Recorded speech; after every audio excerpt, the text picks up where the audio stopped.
here. Oh, there's a beast! Merry Christmas! Longer than our roundabout. Morning. Morning. Back at it. Lovely misty day.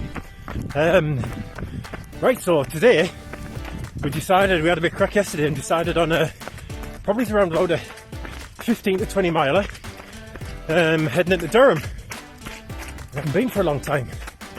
So we met halfway. Steve set off from home, I set off from home, going down the lines. We'll see what happens in Durham. So yeah, we're planning on 15 to 20.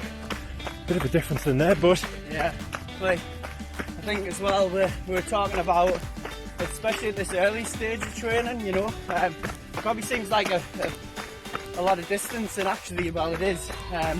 Thinking about 15 to 20 mile, but we want to have that flexibility to how we're feeling at this moment in time, so we don't end up pushing too much too early on, you know, putting ourselves at a risk of obviously injury and fatigue earlier on into our training. So yeah, 15 to 20 mile.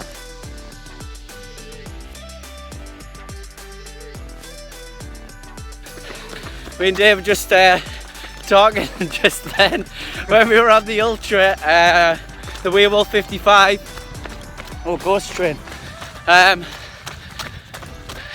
You know, sometimes when you're running, things come out of your mouth, but also from other orifices as well. yes. And I actually had a little bit of a fart on the ultra, and Dave replied to it. He thought I was talking, and he agreed. He agreed to it, didn't you, Dave? It was, we're having a conversation and I agreed with what he was saying. And I thought he just kept on the same track. And he pumped. But I was sure he'd said something. I was like, oh yeah, I agree. We're talking to a fart.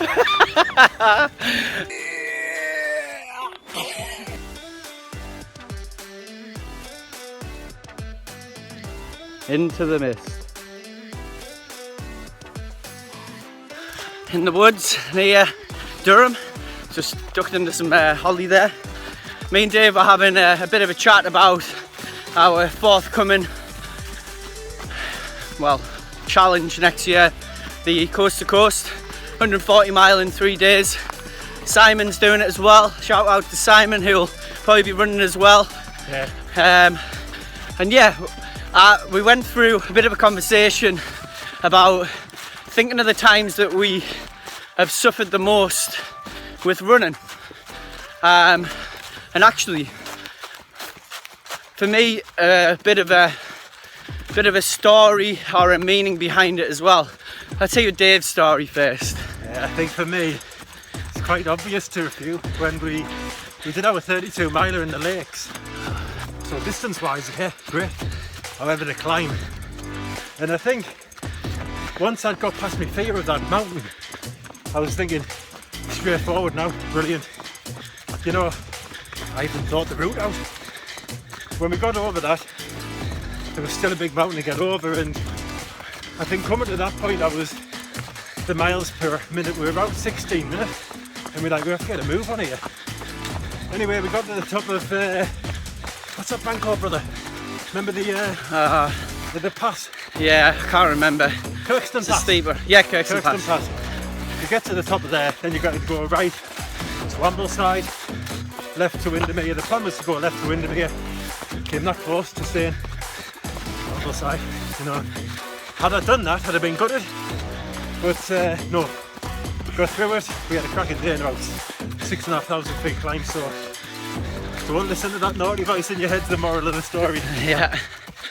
My story is actually, I was just saying, it was hard to choose. A lot of times where I've really been in the hurt locker, and you know, sometimes do triathlon, sometimes in the army as well.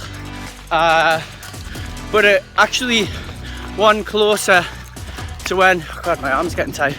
That's a form of suffering. I'll go to the left arm. Was last year, and I was doing a hill rep session. Now I was working hard as well at the time, and and it was a lesson learned, because probably poor nutrition to my part, and also like trying to push myself too hard, that it was actually near a bank near Witten, and I was doing hill reps of probably a 1.5 mile hill, and I was powering up this hill. I'd done 4 reps of this hill and probably like hitting around 7-minute mile pace on those as well. And basically I got to this point where I was on my last rep, just getting ahead of you, so there's the dog there, Wolfpack. You're right, left turn, and I hit this absolute wall where I got to the top of the hill, and I had no energy left. I had no energy left on the hill, to be honest with you. And I know that because when I was running up, I felt like lying on the side of the road and going to sleep, and I was getting the fuzzy headed feeling. But one thing that sort of passed through my mind at that point in time was, I was thinking, if I'm on the, should have the demons come and tell me to stop. But at that point in time, something popped into my head, and one of the things that I want to do in the near future is climb Everest. Okay, is my mind said, if this was Everest, would you stop? And I thought, no, I wouldn't stop, because I'd probably die. So I thought, no, you're not stopping. You're not stopping until you get to the top of the hill. And that was, you know, that's just a constant battle in your head between stopping and keeping on going. And that's where sometimes the suffering becomes a bit of a lesson, and you show how much it's mind over matter. And with a lot of stuff, especially this ultra distance running, it's pretty much 99% of the time it's mind over matter. Yeah. It's all up here. Get out and run.